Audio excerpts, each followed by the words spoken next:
স্কুলে নাকি আজকে অনুষ্ঠানতে যাবি না? তুই একাই যা বাবা, আমি কিভাবে যাব এই ভাঙ্গা পানিয়ে? না মা, তোমাকে যেতেই হবে। কালকে আমাদের স্কুলে সবারই মা বাবা আসবে। আর কত দূর বাবা, তোর কষ্ট হচ্ছে না আমাকে ঠেলে নিয়ে যেতে? এই তোমার দেখো, আমরা স্কুলে এসে গেছি। ওই দেখো মা, আমি বলেছিলাম না সবার বাবা মা আসবে, দেখো এসেছে। কিরে টমি, তোর মায়ের ভাঙ্গা পানি স্কুলের অনুষ্ঠানে এসেছিস? কত শখ তোদের। টমি, আমি আর এক মুহূর্ত এখানে থাকবো না, তাড়াতাড়ি চল বাড়িতে যাব।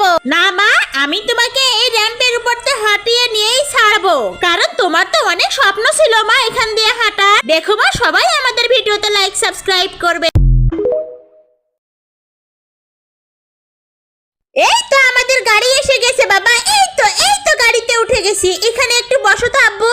ড্রাইভার ভাই, এই টাকাগুলো হবে? আমার কাছে তো আর টাকা নেই, আমি ছেলেকে ডাক্তার দেখাইতে গেছিলাম তো। ঠিক আছে, টাকা দেওয়া লাগবে না, আপনার ছেলের কাছে সিটে যা বসেন। আর কোথায় যাবেন? ভাই, আমাকে ধানমন্ডি স্কয়ার হাসপাতালের সামনে নামাই দিয়েন, আমি ওখানেই নামবো। ভাই, সামনে যদি দোকান পড়ে একটু ব্রেক করেন, আমার ছেলের জন্য একটু রুটি কিনবো। আপনার হোটেল থেকে কিছুই কিনা লাগবে না, আমার কাছে এই রুটিটা আছে, এইটাই আপনার ছেলেকে দেন। ভাই, আপনার এই দয়ার কথা আমি কোনোদিন ভুলতে পারবো না। এই লোকটা তো অনেক বড় অসহায়, কিছু টাকা দিলে ছেলেটার চিকিৎসার জন্য কাজে লাগাইতে পারবে। আপা, আপনাকে অনেক ধন্যবাদ। এই অসহায় লোকটাকে আমিও একটা আপেল দিয়ে আসি। ভাই, তুমি তো মনে হয় কিছুই খাও না,